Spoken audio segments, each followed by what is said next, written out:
Jeg hedder Katrine. Jeg er 22 år gammel. Jeg har klatret i 12 år, siden jeg var helt lille.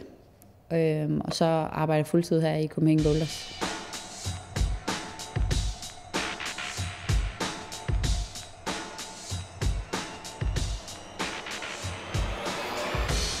Indendørs bouldering, det er sådan set bare at klatre fra A til B på en rute, der er markeret med 4 stykker tape. 2 på starten og 2 på slutningen.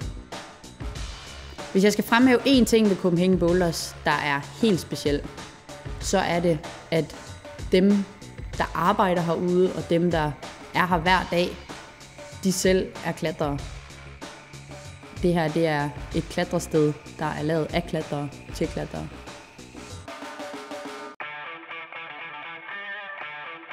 Jeg hedder Dan, jeg er 23 år, og jeg er medlem herude i Copenhagen Boulders.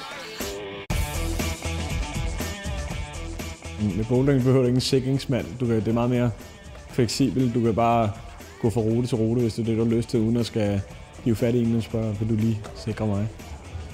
Da jeg arbejder i forsvaret, så passer bouldering rigtig godt, da vi ofte har lange ferier, hvor det kan være lidt svært at finde ud af, hvad man skal tage sig til. Og så bouldering, det er dejligt fleksibelt. Du kan komme og gå, som det passer dig. Det er ikke ligesom en normal foreningssport. Det, jeg bedst kan lide ved at være herude, det er dejligt socialt.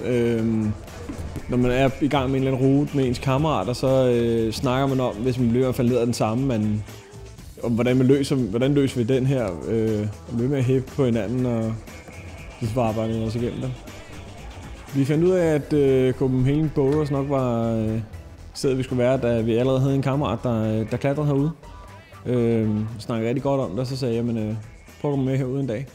Og så blev vi ligesom bare bidt af det.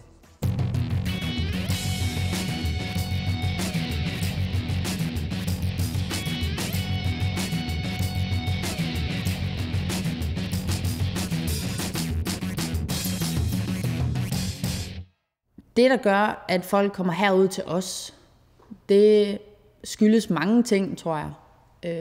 Noget af det er klatringen i sig selv, fordi man bliver rigtig hurtigt bidt af det. Det er sjovt og udfordrende, og det stiller ikke så mange krav til, hvad du har på, eller hvordan du ser ud. Man skal komme ud i Copenhagen Boulders for enten at prøve at klatre, hvis man aldrig har prøvet det før.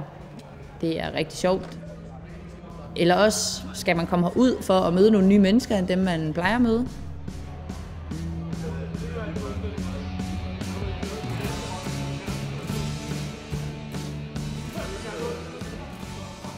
Herude kan folk både komme på egen hånd og klatre, eller de kan vælge at få undervisning i, eller introduktion til, hvordan man starter med at klatre. Og hvis man har klatret i noget tid, kan man også få undervisning i, hvordan man bliver bedre til at klatre ud fra det respektive niveau, man nu er på. Så man vælger selv, om man bare vil have klatring som sin egen hobby, som noget, man gør selv, eller om det er noget, man vil modtage undervisning i, eller være på hold sammen med andre. Det, der definerer Copenhagen Boulders, og også kommer til at definere Copenhagen Boulders i fremtiden, det er sådan set medlemmerne.